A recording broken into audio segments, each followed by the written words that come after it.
Top 3 Michael Jordan's aura in the NBA was different. Multiple NBA legends, from Larry Bird to Reggie Miller, have described Michael Jordan in ways no other player has ever been described. Larry once said he wasn't facing a human being, but God disguised as Michael Jordan. During his prime, even Hall of Famers admitted they entered games already psychologically defeated before tip-off. This isn't about stats. This isn't about championships. This is about aura. A rare, intangible force that altered locker rooms, game plans, and even careers. Jordan didn't just dominate on the court, he made grown men nervous. His presence alone tilted the emotional balance of the entire league, something very few, if any, have replicated. What exactly made Michael Jordan's presence so terrifying, and how does it compare to today's stars like LeBron James, Kobe Bryant, or even Steph Curry? Was it just his skill set, or was there something more psychological? And can aura ever be measured, or is it something only witnessed by those who felt it firsthand? In this video, we'll break down the psychological edge Michael Jordan held over his opponents, how former NBA players described facing him, and why his aura remains unmatched in league history. If you think dominance is just about numbers, this episode will challenge everything you know about greatness. To understand Michael Jordan's aura, you have to go beyond stats, highlights, and even the 6 championship rings. Because what Jordan had, what made him terrifying, was psychological dominance. He didn't just play the game at the highest level, he made everyone else play below theirs. Multiple NBA legends have admitted it. Reggie Miller, one of the fiercest competitors of the 90s, once said that trash-talking Jordan was a mistake he never repeated.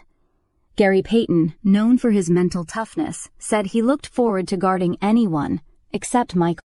Even coaches like Chuck Daly crafted entire game plans just to minimize Jordan's impact, not eliminate it, because that wasn't possible. When Michael stepped on the court, it wasn't just the Bulls that had an advantage. It was as if the game tilted emotionally and mentally.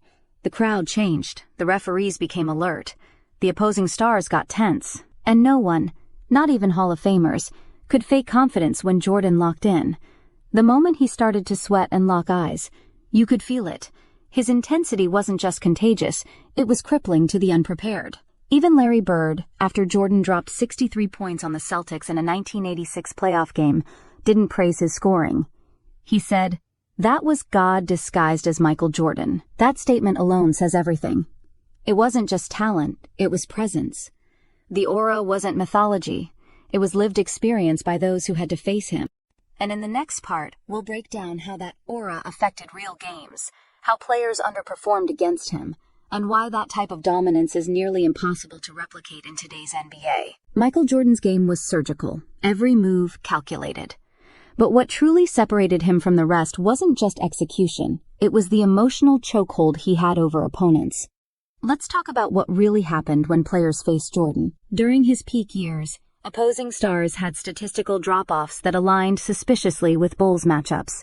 Entire offensive systems were altered just to avoid putting a wing defender on an island with MJ. Coaches burned timeouts earlier than planned, not because the Bulls were running away with the game, but because they could feel momentum slipping the moment Jordan locked in defensively or scored 3 straight buckets. There's also the eye test, the body language of players who normally dominated. Watch any footage from the 90s and observe how even the best defenders, Dumars, Starks, Drexler, leaned back, hesitated, or gave Jordan just a bit more space than they normally would. Not out of respect, but out of uncertainty. That's the kind of fear that doesn't show up in the box score. The aura wasn't just a myth passed around by media. It was felt by players in pregame locker rooms, by rookies assigned to guard him, and even by referees who subconsciously gave him superstar treatment. His psychological gravity forced opponents to change who they were, to react, not dictate. And that's what separates Jordan's dominance from everyone else. LeBron James may command respect. Kobe Bryant definitely struck fear, but Jordan made players shrink, not just once, night after night, year after year. It's not just that he was better, it's that others became worse around him. We'll explore whether this kind of aura is replicable today. Can anyone in the modern NBA command the same mental advantage? Or has the game evolved past the point where fear even matters? KL Legends fan, the final question is the most difficult. Can anyone in today's NBA replicate what Michael Jordan had? That aura, that fear, that control of the emotional tempo of a game. The honest answer? Probably not. And that's not just about skill. It's about the structure of the modern league. The NBA today is different. Players grow up playing with and against each other in AAU, the G League Ignite system, and international competitions. There's mutual familiarity, even friendship. The mystique, that cold, unreachable fire Jordan had, doesn't exist in the same way. You don't fear what you understand.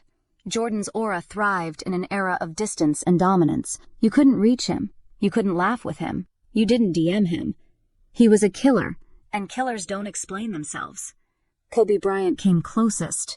His mentality was modeled after Jordan's, but even then, the league had already started changing.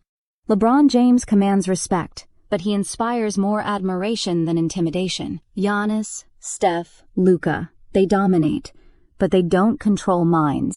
They don't win games before they even start. Even in playoff series today, you'll rarely hear players say they were afraid. They'll say someone's a problem. They'll say it's a challenge. But no one says what they used to say about Jordan. I didn't sleep before that game. The aura isn't dead. It's just evolved. But Jordan's version of it was like gravity. Unrelenting, undeniable. In the end, it wasn't just that Michael Jordan was the best. It was that every time he played, he made you question if you belonged. That kind of aura, it doesn't show up in stats or trophies. It shows up in whispers, glances, and silence. And to this day, no one else has ever worn it.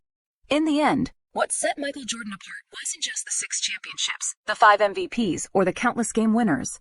It was the aura, that invisible, almost spiritual presence that altered the psychology of everyone around him. Jordan didn't just play the game, he consumed it, reshaped it, and became the standard against which all greatness would be measured. His presence on the court bent expectations, intimidated opponents, and elevated teammates. He didn't need to speak loudly. His body language, his glare, his rhythm, all were enough to announce, I'm going to beat you, and you know it. Even the best defenders, the fiercest rivals, and the most confident challengers knew they were facing something beyond skill. They were facing inevitability. That's why players like Gary Payton, Reggie Miller, and even Kobe Bryant later admitted that there was a psychological battle happening even before the first dribble. Coaches game planned for Jordan the way they would for a myth, not just a man. Broadcasters sounded different when calling his plays. Fans around the world felt tension even when watching on tape delay, because when Jordan stepped on the court, reality seemed to tilt in his favor. That's the difference. That's the aura. And while others may exceed his stats or break his records, no one has recreated the feeling of facing Michael Jordan. No other athlete has left such a lasting emotional fingerprint on an entire generation of fans, opponents, and future legends.